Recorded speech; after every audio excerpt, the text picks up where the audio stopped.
Good morning all. ഇന്ന് നമ്മൾ discuss ചെയ്യാൻ പോകുന്നത് പുതിയൊരു തിയറിയാണ്.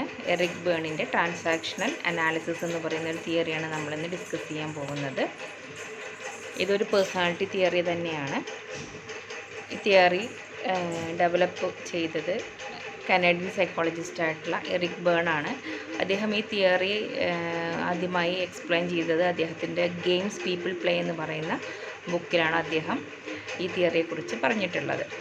ട്രാൻസാക്ഷൻ അനാലിസിസ് എന്ന് പറഞ്ഞാൽ it is A method for studying interaction between individuals. Transaction analysis എന്ന് പറയുന്നത് രണ്ട് വ്യക്തികൾ തമ്മിലുള്ള ഇൻട്രാക്ഷൻസിനെ കുറിച്ചിട്ടുള്ള പഠനത്തിനെയാണ് അഥവാ പഠിക്കുന്ന മെത്തേഡിനെയാണ് ട്രാൻസാക്ഷൻ അനാലിസിസ് എന്ന് പറയുന്നത്. രണ്ട് വ്യക്തികൾ തമ്മിലുള്ള ഇൻട്രാക്ഷൻസിനെ അനലൈസ് ചെയ്യുന്ന മെത്തേഡിനെയാണ് നമ്മൾ ട്രാൻസാക്ഷണൽ അനാലിസിസ് എന്ന് പറയുന്നത്. നമുക്കറിയാം, when two people interact with each other they engage in social transactions. രണ്ട് വ്യക്തികൾ തമ്മിൽ സംസാരിക്കുക എന്ന് പറയുമ്പോൾ അതിൻ്റെ അർത്ഥം എന്താണ്? They engage in social transactions. അവിടെ ആ സോഷ്യൽ ട്രാൻസാക്ഷൻ്റെ സമയത്ത് എന്താ ചെയ്യുന്നത്? One person respond to other. ഒരു പേഴ്സൺ മറ്റൊരു പേഴ്സണോട് റെസ്പോണ്ട് ചെയ്യുകയാണ് ചെയ്യുന്നത്. അപ്പോൾ the study of such a social transaction is called transaction analysis. അത്തരത്തിൽ രണ്ട് വ്യക്തികൾ തമ്മിലുള്ള സോഷ്യൽ ട്രാൻസാക്ഷനെ കുറിച്ചിട്ടുള്ള പഠനത്തിനെയാണ് നമ്മൾ ട്രാൻസാക്ഷണൽ അനാലിസിസ് എന്ന് പറയുന്നത്. സാധാരണഗതിയിൽ ഒരു ട്രാൻസാക്ഷൻ നടക്കുന്ന സമയത്ത് എന്താണ് സംഭവിക്കുന്നത്? Transaction is an exchange of two strokes between two people. രണ്ട് വ്യക്തികൾ തമ്മിലുള്ള രണ്ട് സ്ട്രോക്കുകളുടെ എക്സ്ചേഞ്ചാണ് സാധാരണഗതിയിൽ ട്രാൻസാക്ഷൻ എന്ന് പറയുന്നത്. സ്ട്രോക്ക് എന്ന് വെച്ചാൽ ഉദ്ദേശിക്കുന്നത് നമ്മൾ പറയുന്ന ആ ഒരു വാക്കിനെ അല്ലെങ്കിൽ സെൻറ്റൻസിനൊക്കെയാണ് സ്ട്രോക്ക് എന്ന് പറയുന്നത്. അപ്പോൾ ഫസ്റ്റ് സ്ട്രോക്ക് എന്ന് പറയുന്നത് അല്ലെങ്കിൽ ഫസ്റ്റ് സ്ട്രോക്കിനെ പറയുന്ന പേരാണ് സ്റ്റിമുലസ്. ഇപ്പോൾ രണ്ട് വ്യക്തികൾ തമ്മിൽ കണ്ടുമുട്ടുന്ന സമയത്ത് ഒരാൾ ഹെലോ എന്ന് പറയുകയാണെന്നുവെച്ചെങ്കിൽ ആ ഹെലോ എന്നുള്ളതാണ് ഫസ്റ്റ് സ്ട്രോക്ക് അല്ലെങ്കിൽ സ്റ്റിമുലസ് എന്ന് അറിയപ്പെടുന്നത്. അപ്പോൾ ആ സ്റ്റിമുലസിന് റെസ്പോൺസായിട്ട് മറ്റേ ആൾ എന്തെങ്കിലും തിരിച്ച് ഹെലോ എന്ന് റെസ്പോണ്ട് ചെയ്യുന്നു. അതിനെയാണ് സെക്കൻഡ് സ്ട്രോക്ക് അല്ലെങ്കിൽ റെസ്പോൺസ് എന്ന് പറയുന്നത്. അപ്പോൾ ഓരോ ട്രാൻസാക്ഷനിലും ഒരു സ്റ്റിമുലസും റെസ്പോൺസും ഉണ്ടാവും. ആ ഒരു കൺവേ ചെയ്യുന്ന ആ ഒരു മെസ്സേജിനെയാണ് നമ്മൾ സ്ട്രോക്ക് എന്ന് പറയുന്നത്. ഓക്കെ, ദെൻ ട്രാൻസാക്ഷൻ അനാലിസിസ് എന്ന് പറയുമ്പോൾ it is a theory of personality, social action and A clinical method of psychotherapy based on the analysis of all possible transactions between two or more people on the basis of specially defined ego state. Transaction analysis എന്ന് പറയുന്നത് അതൊരു theory of പേഴ്സണാലിറ്റിയാണ്. അതുപോലെ തന്നെ theory of social ആക്ഷനാണ്. അതുപോലെ തന്നെ it is a theory of clinical method of സൈക്കോതെറാപ്പിയാണ്. ഇത് എന്ത് ചെയ്യുന്നു എന്നുള്ളതാണ് നോക്കുന്നത്. Transaction analysis is the analysis of all possible transaction between two or more people. രണ്ട് വ്യക്തികൾ അല്ലെങ്കിൽ രണ്ടിൽ കൂടുതൽ ആളുകൾ തമ്മിലുള്ള എത്രത്തോളം ട്രാൻസാക്ഷൻസ് പോസിബിൾ ആയിട്ടുണ്ട് എന്നുള്ള ഒരു അനാലിസിസാണ് നമ്മൾ ഇവിടെ ട്രാൻസാക്ഷൻ അനാലിസിസിലൂടെ നടക്കുന്നത്. അപ്പോൾ അതിൻ്റെ ബേസ് എന്ന് പറയുന്നത് it is based on the ego state. ഓരോ വ്യക്തികളിലുമുള്ള ഈഗോ സ്റ്റേറ്റിൻ്റെ അടിസ്ഥാനത്തിൽ രണ്ടോ അതിലധികമോ ആളുകൾ തമ്മിലുള്ള ട്രാൻസാക്ഷൻ്റെ അനാലിസിസിനെയാണ് നമ്മൾ ട്രാൻസാക്ഷൻ അനാലിസിസ് എന്ന് പറയുന്നത്. Transaction analysis is a theory of personality and social action and a clinical method of psychotherapy based on the analysis of all possible transactions between two or more people on the basis of specially defined ego states. അപ്പോൾ ഓരോ വ്യക്തികളിലും ഇദ്ദേഹം പറയുന്നത് different ego States കാണപ്പെടുന്നുണ്ട്. അപ്പോൾ ആ ego സ്റ്റേറ്റ്സിൻ്റെ ബേസിൽ രണ്ട് വ്യക്തികൾ തമ്മിൽ ട്രാൻസാക്റ്റ് ചെയ്യുകയാണെങ്കിൽ ഏതൊക്കെ തരത്തിലുള്ള ട്രാൻസാക്ഷൻസ് പോസിബിൾ ആണ് എന്ന് അനലൈസ് ചെയ്യാനാണ് ഇദ്ദേഹം ഇവിടെ ട്രാൻസാക്ഷൻ അനാലിസിസ് എന്ന് പറയുന്ന തിയറി ഉപയോഗിച്ചത്. ട്രാൻസാക്ഷൻ അനാലിസിസ് എന്ന് പറയുന്ന theory involves 4 type of analysis. 4 തരത്തിലുള്ള അനാലിസിസ് ആണ് ഒരു ട്രാൻസാക്ഷൻ അനാലിസിസിൽ ഇൻവോൾവ് ചെയ്തിരിക്കുന്നത്. 1 structural analysis, 2 transaction analysis, 3 game analysis and script analysis. അങ്ങനെ 4 ടൈപ്സ് ഓഫ് അനാലിസിസ് ആണ് ട്രാൻസാക്ഷൻ അനാലിസിസ് എന്ന് പറയുന്ന ഈ തിയറിയിൽ ഉള്ളത്. നമ്മൾ ഈ വീഡിയോയിൽ സ്ട്രക്ചറൽ അനാലിസിസിനെ കുറിച്ച് മാത്രമേ പറയുന്നുള്ളൂ. ഇപ്പോൾ അപ്പോൾ എന്താണ് സ്ട്രക്ചറൽ അനാലിസിസ് എന്ന് നോക്കാം. സ്ട്രക്ചറൽ അനാലിസിസ് എന്ന് പറയുമ്പോൾ physiological structure we have a psychological structure too. നമ്മൾക്ക് ഫിസിയോളജിക്കൽ സ്ട്രക്ചർ ഉള്ളതുപോലെ തന്നെ നമുക്കൊരു സൈക്കോളജിക്കൽ സ്ട്രക്ചർ കൂടി ഉണ്ട് എന്നാണ് എറിക് ബേൺ പറയുന്നത്. Structural analysis speaks of the psychological structure of personality, which comprises of a group of ego states, namely parental ego state, adult ego state and child ego state. അപ്പോൾ structural analysis എന്ന് കൊണ്ട് ഉദ്ദേശിക്കുന്നത് ഒരു വ്യക്തിയുടെ psychological സ്ട്രക്ചറിനെ കുറിച്ചിട്ടുള്ള പഠനമാണ്, അല്ലെങ്കിൽ psychological സ്ട്രക്ചറിനെ കുറിച്ച് പറയുന്നതാണ് സ്ട്രക്ചറൽ അനാലിസിസ്. ഒരു വ്യക്തിയുടെ സൈക്കോളജിക്കൽ സ്ട്രക്ചർ എന്ന് പറയുന്നത് എന്താണ്, എന്തൊക്കെ കാര്യങ്ങൾ കൂടിച്ചേർന്നാണ് ഒരാളുടെ സൈക്കോളജിക്കൽ സ്ട്രക്ചർ എന്നതിനെക്കുറിച്ച് പറയുന്നതിനെയാണ് നമ്മൾ സ്ട്രക്ചറൽ അനാലിസിസ് എന്ന് പറയുന്നത്. എറിക് ബേൺ പറയുന്നത് ഓരോ വ്യക്തികളും 3 ഈഗോ സ്റ്റേറ്റ്സുകൾ അവരുടെ പേഴ്സണാലിറ്റിയിൽ ഉൾപ്പെടുത്തിയിട്ടുണ്ട്, അല്ലെങ്കിൽ അവരുടെ പേഴ്സണാലിറ്റി എന്ന് പറയുന്നത് 3 ഈഗോ സ്റ്റേറ്റുകൾ ഉൾപ്പെട്ടിട്ടുള്ളതാണ്. ഒന്ന് പാരൻ്റൽ ഈഗോ സ്റ്റേറ്റ്, രണ്ടാമത്തത് പറയുന്നത് adult ego state and third one പറയുന്നത് ചൈൽഡ് ഈഗോ സ്റ്റേറ്റ്. ഇങ്ങനെ 3 ഈഗോ സ്റ്റേറ്റുകൾ ഉൾപ്പെട്ടിട്ടുള്ളതാണ് ഒരു വ്യക്തിയുടെ സൈക്കോളജിക്കൽ സ്ട്രക്ചർ എന്നാണ് എറിക് ബേൺ പറയുന്നത്. അപ്പോൾ അതിൻ്റെ അനാലിസിസാണ് സ്ട്രക്ചറൽ അനാലിസിസ് എന്നതുകൊണ്ട് അദ്ദേഹം ഇവിടെ ഉദ്ദേശിക്കുന്നത്. ഒരു ഈഗോ സ്റ്റേറ്റ് എന്ന് പറയുന്നത് എന്താണ് എന്നാണ് പിന്നെ അദ്ദേഹം പറഞ്ഞത്. ഒരു ego state, and ego state is the sum total of a person's feeling, thinking, behaving at A given time. ഒരു വ്യക്തിയുടെ ഒരു പെർട്ടിക്കുലർ ടൈമിലുള്ള അയാളുടെ ചിന്തകൾ, അതുപോലെ തന്നെ ഫീലിങ്സ്, അയാളുടെ ബിഹേവിയർ എല്ലാം കൂടി ചേർന്നതാണ് അയാളുടെ ആ പെർട്ടിക്കുലർ സ്റ്റേറ്റിലുള്ള ഈഗോ സ്റ്റേറ്റ് എന്ന് പറയുന്നത്. അപ്പോൾ ഒരു മൂമെൻറ്റിൽ അയാൾ ഏത് ഈഗോ സ്റ്റേറ്റിലാണ് എന്ന് നമ്മൾ നിർണ്ണയിക്കുന്നത് അയാൾ എങ്ങനെ ചിന്തിക്കുന്നു, അയാൾ എങ്ങനെ ബിഹേവ് ചെയ്യുന്നു, അയാൾക്ക് എന്ത് ഫീൽ ചെയ്യുന്നു എന്നതിൻ്റെ അടിസ്ഥാനത്തിലാണ് നമ്മൾ അയാളുടെ ഈഗോ സ്റ്റേറ്റ് ഏതാണെന്ന് നിർണ്ണയിക്കുന്നത്. അപ്പം 3 തരത്തിലുള്ള ഈഗോ സ്റ്റേറ്റ് വരുന്നുള്ളൂ, പാരൻ്റലും അഡൾട്ടും ചൈൽഡും ഈഗോ സ്റ്റേറ്റ്. അപ്പോൾ ഒരു പെർട്ടിക്കുലർ മൂമെൻറ്റിൽ അയാൾ എങ്ങനെ ബിഹേവ് ചെയ്യുന്നു എന്നതിനനുസരിച്ച് അയാളുടെ ഈഗോ സ്റ്റേറ്റ് ഇന്നതാണ് എന്ന് നമ്മൾക്ക് പറയാൻ പറ്റുമെന്നാണ് എറിക് ബേൺ പറയുന്നത്. അപ്പോൾ the process of analysing personality in terms of ego state is called structural analysis. അപ്പോൾ അതിൻ്റെ സ്ട്രക്ചറൽ അനാലിസിസ് എന്ന് പറഞ്ഞാൽ ഒരു വ്യക്തിയുടെ പേഴ്സണാലിറ്റി ഈഗോ സ്റ്റേറ്റിൻ്റെ അടിസ്ഥാനത്തിൽ നമ്മൾ വിലയിരുത്തുന്നതിനെയാണ് നമ്മൾ സ്ട്രക്ചറൽ അനാലിസിസ് എന്ന് പറയുന്നത്. The process of analysing personality in terms of ego state is called structural analysis. 3 ego state ഉണ്ടെന്ന് പറഞ്ഞു. ഫസ്റ്റ് വണ്ണാണ് ചൈൽഡ് ഈഗോ സ്റ്റേറ്റ് എന്ന് പറയുന്നത്.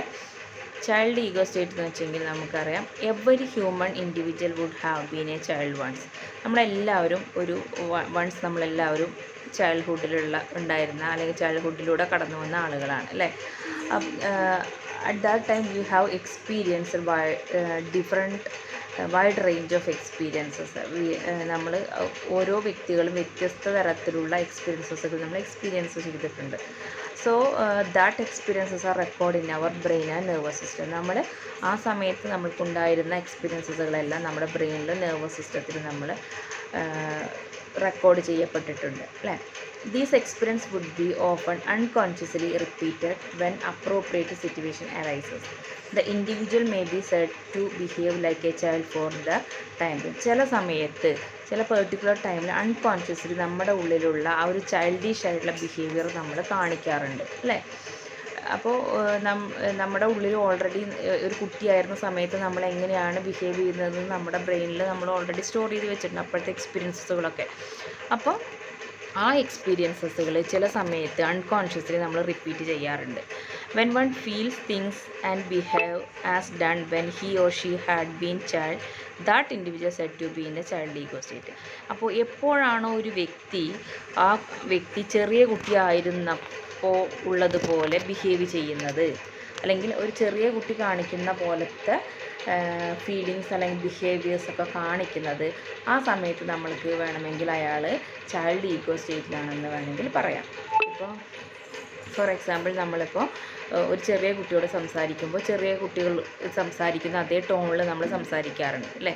അപ്പോൾ ആ സമയത്ത് നമ്മുടെ പേഴ്സണാലിറ്റി എന്ന് പറയുന്നത് ചൈൽഡ് ഈഗോ സ്റ്റേറ്റിലാണ്. കാരണം കുട്ടികൾ സംസാരിക്കുന്ന പോലെ ഒരു അഡൾട്ടായിട്ട് കൂടി നമ്മൾ കുട്ടികൾ സംസാരിക്കുന്ന പോലെ സംസാരിക്കുന്നു. അപ്പോൾ നമ്മുടെ ആ പ്രസൻറ്റ് ടൈമിൽ നമ്മുടെ ഈഗോ സ്റ്റേറ്റ് എന്ന് പറയുന്നത് ചൈൽഡ് ഈഗോ സ്റ്റേറ്റ് ആണെന്ന് നമ്മൾക്ക് മനസ്സിലാക്കാൻ പറ്റും. അതുപോലെ തന്നെ അടുത്തതാണ് the child ego state is characterised by very immature behaviour. അപ്പോൾ ചൈൽഡ് ഈഗോ സ്റ്റേറ്റിൻ്റെ ക്യാരക്ടറിസ്റ്റിക്സ് എന്ന് പറയുന്നത് ആ സമയത്ത് നമ്മുടെ സ്വഭാവം കുട്ടികളെ പോലെ ഇമ്മച്വർ ആയിട്ടുള്ള ഒരു ബിഹേവിയർ ആയിരിക്കും നമ്മൾ കാണിക്കുന്നുണ്ടാവുക. The important feature of child ego states are anxiety, creativity, expression, dependence, joy, fear, emotional sentiment etcetera. അപ്പോൾ ഒരു കുട്ടി എങ്ങനെയാണോ കാര്യങ്ങളെ നോക്കിക്കാണുക അതുപോലെ ആയിരിക്കും നമ്മൾ ചൈൽഡ് ഈഗോ സ്റ്റേറ്റിൽ നിന്നിട്ടാണ് കാര്യങ്ങളെ നോക്കിക്കാണുന്നത് വെച്ചെങ്കിൽ നമ്മൾ ആ സമയത്തുള്ള ബിഹേവിയർ ഉണ്ടാവുക എന്നാണ് എറിക് ബേൺ പറയുന്നത്. And then next one, parent ego state. Parent ego state contains attitude, behavior that are observed and copied from the individual caretakers and figures. Parental ego state ഒരു വ്യക്തിയിൽ എങ്ങനെയാണ് ഫോം ചെയ്യുന്നത്? നമ്മൾ ചെറിയ കുട്ടിയായിരിക്കുന്ന സമയത്ത് നമ്മളതിനെ നമ്മുടെ പാരൻസ് അല്ലെങ്കിൽ കെയർ ടേക്കേഴ്സൊക്കെ നമ്മളതിനെ ട്രീറ്റ് ചെയ്തിട്ടുണ്ടാകും. അപ്പോൾ അവരിൽ നിന്നൊക്കെ അവർ എങ്ങനെയാണോ നമ്മളോട് ബിഹേവ് ചെയ്തിരിക്കുന്നത് അതിൻ്റെ അടിസ്ഥാനത്തിൽ നമ്മുടെ ഉള്ളിൽ എങ്ങനെയാണോ ഒരു പാരൻ്റൽ ബിഹേവിയർ എന്ന് നമ്മൾ റെക്കോർഡ് ചെയ്യപ്പെട്ടിട്ടുണ്ടാവും. എങ്ങനെയാണോ ചൈൽഡിനെ കുറിച്ചുള്ള കാര്യങ്ങൾ നമ്മുടെ ബ്രെയിനിൽ റെക്കോർഡ് ചെയ്ത് അതേപോലെ പാരൻ്റ് എങ്ങനെയാണ് ബിഹേവ് ചെയ്യുന്നത് എന്നുള്ളത് ഒരു പാരൻ്റ് നമ്മളോട് ബിഹേവ് ചെയ്തതുകൊണ്ട് അതിൻ്റെ അടിസ്ഥാനത്തിൽ നമ്മുടെ ഉള്ളിൽ രൂപപ്പെട്ടിട്ടുണ്ടാകും. അപ്പോൾ parent ego state in which people behave, feel and think in response to an unconscious mimicking of how their parents acted and how they interpreted their parents' actions. അപ്പോൾ ഒരു വ്യക്തി പാരൻ്റൽ ഈഗോ സ്റ്റേറ്റിലാണെച്ചെങ്കിൽ ആ വ്യക്തി ബിഹേവ് ചെയ്യുന്നത് unconsciously അയാളുടെ parents ഈ വ്യക്തി ചെറുതായിരുന്ന സമയത്ത് എങ്ങനെയാണ് അയാളോട് പെരുമാറിയിരുന്നത് അതേ ഒരു രീതിയിലായിരിക്കും. അല്ലെങ്കിൽ അവരുടെ ഉള്ളിലൊരു പാരൻ്റ് എന്ന് പറഞ്ഞാൽ എന്താണെന്ന് അവർ തീരുമാനിച്ച് വെച്ചിട്ടുണ്ടാവും. അതുപോലെ ആയിരിക്കും അവർ ബിഹേവ് ചെയ്യുന്നുണ്ടാവുക. For example, a person may shout at someone out of frustration because they learned from an influential figure in childhood that this seemed to be a way of relating that work. എന്ന് വെച്ചെങ്കിൽ ഇപ്പോൾ ഒരാൾ എന്തെങ്കിലും ദേഷ്യം വന്നു കഴിഞ്ഞാൽ മറ്റുള്ളവർ shout ചെയ്യുന്നുണ്ട് വെച്ചെങ്കിൽ അതിൻ്റെ അർത്ഥം അയാൾ ചെറിയ കുട്ടിയായിരുന്ന സമയത്ത് അവരുടെ പാരൻ്റ് ഒരു പക്ഷേ ഫ്രസ്ട്രേഷൻ സമയത്ത് അങ്ങനെ അവരോട് ഷൗട്ട് ചെയ്തിട്ടാണ്. അപ്പോൾ ആ കുട്ടി വിചാരിച്ചിരിക്കുന്നത് ഇങ്ങനെയാണ് ബിഹേവ് ചെയ്യേണ്ടത് അല്ലെങ്കിൽ ഇങ്ങനെയാണ് ചെയ്യേണ്ടത് എന്നതിനെക്കുറിച്ച് അയാൾ അന്ന് മനസ്സിലാക്കി വെച്ചിട്ട് ഫ്രസ്ട്രേഷൻ വരുന്ന സമയത്ത് മറ്റുള്ളവരോട് ഷൗട്ട് ചെയ്യാമെന്ന് വിചാരിച്ച് വെച്ചിട്ടുണ്ടാവും. അപ്പോൾ അങ്ങനെ പാരൻ്റൽ ഫിഗറുകൾ ചെയ്ത അല്ലെങ്കിൽ പാരൻ്റൽ ഫിഗറിൻ്റെ സ്ഥാനത്തുള്ള വ്യക്തികൾ ചെയ്തിട്ടുള്ള അതേ കാര്യങ്ങൾ റീപ്രൊഡ്യൂസ് ചെയ്യുകയാണ് ഒരു വ്യക്തിയെങ്കിൽ ഏതെങ്കിലും ഒരു പർട്ടിക്കുലർ മൊമെൻറ്റിൽ, അങ്ങനെയാണെങ്കിൽ നമുക്ക് വേണമെങ്കിൽ അയാൾ പാരൻ്റൽ ഈഗോ സ്റ്റേറ്റിലാണ് ഉള്ളത് എന്ന് നമുക്ക് പറയാൻ പറ്റും. രണ്ട് തരത്തിലുള്ള പാരൻ്റൽ ഈഗോ സ്റ്റേറ്റ് ഉണ്ട് എന്നാണ് എറിക് ബേൺ പറയുന്നത്. Nurturing parent and critical parent. Nurturing parent എന്ന് പറയുമ്പോൾ ആ ഒരു നർച്ചറിങ് പാരൻ്റ് എന്ന് പറയുമ്പോൾ ഉള്ള ഈഗോ സ്റ്റേറ്റ് എന്ന് പറയുന്നത് അത് കുറച്ച് കൂടി അണ്ടർസ്റ്റാൻഡിങ് ആയിട്ടുള്ള കെയറിങ് ആയിട്ടുള്ള ഒരു വ്യക്തി പെരുമാറുന്നത് പോലെ ആയിരിക്കും. Behaviour coming from nurturing parent may set limit on and provide direction for people's behaviour. മറ്റുള്ളവരെ കെയർ ചെയ്ത് അവരെങ്ങനെ ബിഹേവ് ചെയ്യണം എന്നൊക്കെ സജഷൻസ് പറഞ്ഞു കൊടുക്കുന്ന രീതിയിലുള്ള ഒരു പാരൻ്റൽ ബിഹേവിയർ ആയിരിക്കും നർച്ചറിങ് പാരൻ്റിന് ഉണ്ടാവുക. Nurturing parent will not put people down and not make them feel not okay as an individual. Nurturing parental ഫിഗറിൽ നിൽക്കുന്ന ഒരു വ്യക്തി ഒരിക്കലും മറ്റ് വ്യക്തികളെ ഡൗൺ ചെയ്യാൻ സമ്മതിക്കില്ല. എന്ന് വെച്ചെങ്കിൽ മാനസികമായി ഇങ്ങനെ ഡൗൺ ചെയ്യാൻ സമ്മതിക്കില്ല. അതുപോലെ തന്നെ ഹാം നോട്ട് ഓക്കെ എന്നുള്ളൊരു ഫീലിംഗ് അവരിൽ ഉണ്ടാക്കാനും ഈ നർച്ചറിങ് പാരൻ്റൽ ബിഹേവിയർ ഉള്ള ഒരു വ്യക്തി ശ്രമിക്കില്ല എന്നാണ് അദ്ദേഹം പറയുന്നത്. അതാണ് ഒരു പാരൻ്റൽ ഈഗോ സ്റ്റേറ്റ്. പിന്നെ ക്രിട്ടിക്കൽ പാരൻ്റൽ ഈഗോ സ്റ്റേറ്റ് എന്ന് പറയുന്നത് they attack people personality as well as their behaviour. മറ്റുള്ളവരെ അവരുടെ പേഴ്സണാലിറ്റിയെയും അവരുടെ ബിഹേവിയറിനെയും അറ്റാക്ക് ചെയ്യുന്ന പോലുള്ള ഒരു സ്വഭാവമായിരിക്കും ക്രിട്ടിക്കൽ പാരൻ്റൽ ഈഗോ സ്റ്റേറ്റുള്ള വ്യക്തി കാണിക്കുന്നുണ്ടാവുക. Critical parental make people feel that they are not okay. മറ്റുള്ളവർ നിങ്ങൾ ശരിയല്ല അല്ലെങ്കിൽ നിങ്ങൾ ഓക്കെ അല്ല എന്ന് തോന്നിക്കുന്ന തരത്തിൽ അവരോട് ബിഹേവ് ചെയ്യാൻ എപ്പോഴും ക്രിട്ടിസൈസ് ചെയ്തുകൊണ്ടിരിക്കും. നീ ചെയ്ത് ശരിയല്ല, അങ്ങനെയല്ല ചെയ്യേണ്ടത് എന്നൊക്കെ പറയുന്ന പോലെ എപ്പോഴും ക്രിട്ടിസൈസ് ചെയ്തുകൊണ്ടിരിക്കും. When people are in these critical parent ego state, they are very evaluative and judgmental. ഒരു വ്യക്തി ക്രിട്ടിക്കൽ പാരൻ്റൽ ഈഗോ സ്റ്റേറ്റിലാണെങ്കിൽ അയാൾ എപ്പോഴും മറ്റുള്ളവരെ ഇവാലുവേറ്റ് ചെയ്യുന്ന ഒരു വ്യക്തിയായിരിക്കും. അതുപോലെ തന്നെ മറ്റുള്ളവരെ എപ്പോഴും ജഡ്ജ് ചെയ്യുന്നൊരു വ്യക്തിയുമായിരിക്കും. They are always ready to respond with a should or ought to to almost anything people. ആരെന്ത് പറഞ്ഞാലും ഇങ്ങനെയല്ല, അല്ലെങ്കിൽ ഇങ്ങനെയാണ് നിങ്ങൾ ചെയ്യേണ്ടത്, ഭയങ്കര കമാൻഡിങ് ആയിട്ടുള്ള രീതിയിൽ പറയുന്ന, അല്ലെങ്കിൽ ഇതാണ് സംഭവിക്കാൻ പോകുന്നത് വെച്ചാൽ മുൻകൂട്ടി ഭയങ്കര ജഡ്ജ്മെൻ്റലായിട്ട് പെരുമാറുന്ന വ്യക്തികളായിരിക്കും ക്രിട്ടിക്കൽ പാരൻ്റ് ഈഗോ സ്റ്റേറ്റിൽ ഉള്ളവർ. ദെൻ അടുത്ത് ലാസ്റ്റ് വൺ ആണ് adult ego state. Adult ego state develop later than the states of the child and parent. ഈ അഡൾട്ട് ഈഗോ സ്റ്റേറ്റ് എന്ന് പറയുന്നത് ചൈൽഡ് ഈഗോ സ്റ്റേറ്റും പാരൻ്റൽ ഈഗോ സ്റ്റേറ്റും ഡെവലപ്പ് ചെയ്തതിന് ശേഷമാണ് അഡൾട്ട് ഈഗോ സ്റ്റേറ്റ് ഡെവലപ്പ് ചെയ്യുന്നത്. It is neither repetition nor imitation, it is based on one's cultural information about the world. ഈ adult ego state develop ചെയ്യുന്നത് റിപ്പീറ്റേഷനോ ഇമിറ്റേഷനോ ആയിരിക്കില്ല. ചൈൽഡ് ഈഗോ സ്റ്റേറ്റിൽ ഇത് രണ്ടും റിപ്പീറ്റേഷനോ അല്ലെങ്കിൽ ഇമിറ്റേഷനോ ആണെന്ന് നമുക്ക് മനസ്സിലായി. പക്ഷേ അങ്ങനെ ഒരു ഇമിറ്റേഷനോ അല്ലെങ്കിൽ ഒരു റിപ്പീറ്റേഷനോ ആയിരിക്കില്ല അഡൾട്ട് ഈഗോ സ്റ്റേറ്റ്. മറിച്ച് എന്താണ്, അവർക്ക് വേൾഡിനെ കുറിച്ചുള്ള ഇൻഫോർമേഷൻ്റെ അടിസ്ഥാനത്തിൽ ഒരു ഇൻഡിവിജ്വൽ ഡെവലപ്പ് ചെയ്തെടുത്തതായിരിക്കും ഈ അഡൾട്ട് ഈഗോ സ്റ്റേറ്റ് എന്ന് പറയുന്നത്. Adult ego state serves to function. One, it is responsible for almost activities such as driving a car, solving a problem, and second, it edits the recording of child and parent behavior when one feels that they contain inaccurate data. അപ്പോൾ ഈ adult ego state രണ്ട് കാര്യമാണ് ചെയ്യുന്നത് പറഞ്ഞു അല്ലേ. അതിൽ ഒരു function എന്ന് പറയുന്നത് it is responsible four most activities. എല്ലാ ആക്ടിവിറ്റീസിൻ്റെയും റെസ്പോൺസിബിലിറ്റി ഏറ്റെടുക്കുന്നത് അഡൾട്ട് ഈഗോ സ്റ്റേറ്റ്. അല്ലെങ്കിൽ നമ്മളൊരു കാര്യം ചെയ്യുന്നത് നോർമൽ കേസ് നമ്മളൊരു കാര്യം ചെയ്യുന്നത് ഇത്തരത്തിൽ അതിൻ്റെ എല്ലാ റെസ്പോൺസിബിലിറ്റി സ്വയം ഏറ്റെടുത്തുകൊണ്ട് ആയിരിക്കും. എന്ന് വെച്ചെങ്കിൽ എന്താണ് ഉണ്ടാവാൻ പോകുന്നത്, ഞാൻ എങ്ങനെയാണ് ചെയ്യേണ്ടത് എന്നൊക്കെ വ്യക്തമായിട്ടുള്ള ധാരണയുണ്ടായിരിക്കും. അതുപോലെ തന്നെ ഒരു പർട്ടിക്കുലർ ബിഹേവിയർ വന്നു കഴിഞ്ഞാൽ ഈ പർട്ടിക്കുലർ ടൈമിൽ ഈ ബിഹേവിയർ ആണോ ഞാൻ കാണിക്കേണ്ടത്, ഇത് ഇൻഅപ്രോപ്രിയേറ്റ് അല്ലേ, ഇൻഅക്യുറേറ്റ് അല്ലേ എന്ന് ഫീൽ ചെയ്ത് അതിനെ എഡിറ്റ് ചെയ്യാൻ കഴിയുന്ന രീതിയിലുള്ള ഒരു ഫങ്ഷൻ കൂടി നമ്മുടെ അഡൾട്ട് ഈഗോ സ്റ്റേറ്റ് വഹിക്കുന്നുണ്ട്. എന്ന് വെച്ചെങ്കിൽ അഡൾട്ട് ഈഗോ സ്റ്റേറ്റിലാണെങ്കിൽ അവർ ഒരു ചൈൽഡിനെ പോലെ പാരൻറ്റിനെ പോലെ ബിഹേവ് ചെയ്യാൻ നോക്കില്ല, മറിച്ച് ചെയ്യുന്ന ആക്ഷൻ്റെ റെസ്പോൺസിബിലിറ്റി ഏറ്റെടുത്തുകൊണ്ട് തന്നെ ബിഹേവ് ചെയ്യുന്ന ഒരു അവസ്ഥയായിരിക്കും അഡൾട്ട് ഈഗോ സ്റ്റേറ്റിൽ ഉണ്ടാകുക. അപ്പോൾ ആ അഡൾട്ട് ഈഗോ സ്റ്റേറ്റ് എന്ന് പറയുമ്പോൾ കുറച്ചും കൂടി റിയാലിറ്റി പ്രിൻസിപ്പിൾസിനെ ബേസിൽ ചെയ്യുന്നതായിരിക്കും. അപ്പോൾ ഒരു അഡൾട്ട് ഈഗോ സ്റ്റേറ്റ് ഉണ്ടാകുന്നത് എങ്ങനെയാണെന്ന് വെച്ചെങ്കിൽ അവർ ഈ വേൾഡിനെ കുറിച്ചുള്ള ഇൻഫോർമേഷൻ, കൾച്ചറൽ ഇൻഫോർമേഷൻസിൻ്റെ അടിസ്ഥാനത്തിൽ ഫോം ചെയ്തായിരിക്കും അഡൾട്ട് ഈഗോ സ്റ്റേറ്റ് പറയുന്നത്.